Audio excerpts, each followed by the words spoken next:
Hi, this is Tad the Diet Coach, and this is your Readiness Trials Tip of the Week.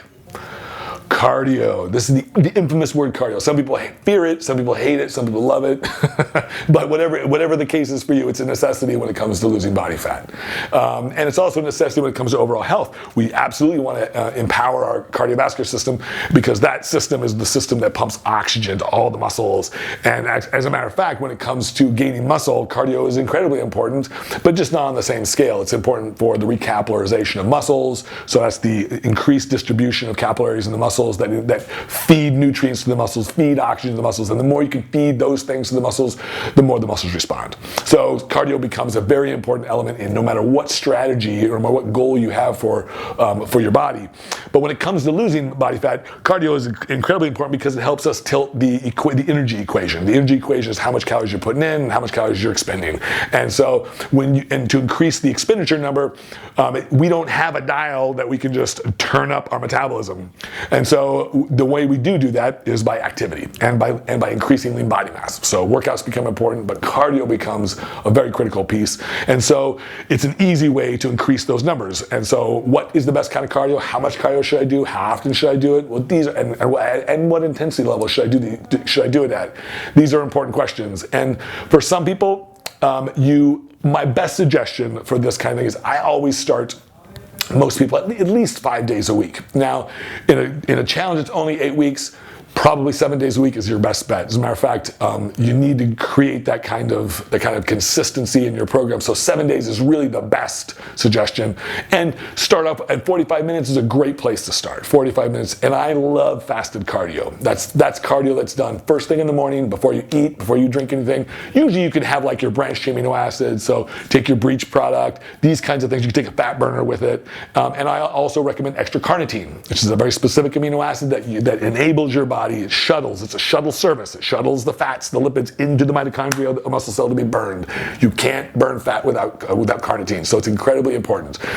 So when it comes to cardio, how much should you do? Well, probably 7 days a week when it comes to this kind of challenge, and about at least 45 minutes. Now, you can increase that. There's people that do much more cardio than that a day, and there's people that do a little bit less. Find the barrier that fits you well, because you don't want to be over encumbered by your cardio, so that you can't even get your workouts in. Your leg workouts suck, and all these kinds of things. You want to be able to be recovering from everything, so your body feels renewed and refreshed every time you go into the gym. Now, there will come throughout the stages of your prep and your diet where it gets a little more challenging, and that's okay. What intensity level should you use? Well, HIIT cardio is great. That's high intensity interval training. Everybody loves that. It's hard to do 45 minutes of that. So 20 to 25 minutes is ideal, and then the rest is steady state. Now, I'm a big fan of steady state cardio. Everybody who works with me knows this because it's something that your body can count on. High intensity interval training is great too. I incorporate both, but I always start with steady state and then move towards high intensity interval training. And usually it's because of that adaptation process we talked about in some earlier videos, where your body is adapting to the energy requirements, to your activity levels, and to the stress that you put your body under. And so that's important. Which kind of cardio machine should I use? Well, whichever one you like. I highly suggest things like the stair climber, the stair stepper, the recumbent bike, things that are low impact on the knees. And the reason, most of the reason why is because people who run and people who do lots of treadmill work almost always invariably have knee problems somewhere down the line. And so I've just encountered this so often. And as a matter of fact, I don't know many runners that run for more than 5 to 6 years who don't have some kind of knee issue or knees issues. So what you don't want to do is break your body down, intentionally through this process of trying to improve your body just to get body fat off. So I don't recommend doing a lot of running. I recommend doing maybe alternating through some of these different machines, some of these different things that you like. For me, I've always preferred the recumbent bike. It's easy on my knees. If I need to increase intensity, I can just pedal faster. Now, there is one other element in cardio. Most people do increase resistance and intensity. And the best way, in my opinion, when it comes to if you're using cardio for fat loss, the best way to increase your caloric expenditure during cardio is to just increase the speed. Don't try to resist the temptation to increase intensity level. And the reason why is because you're going to tax those fibers and the muscles too much. Because if you're doing the cardio every day, it's almost like having a mini leg workout every day.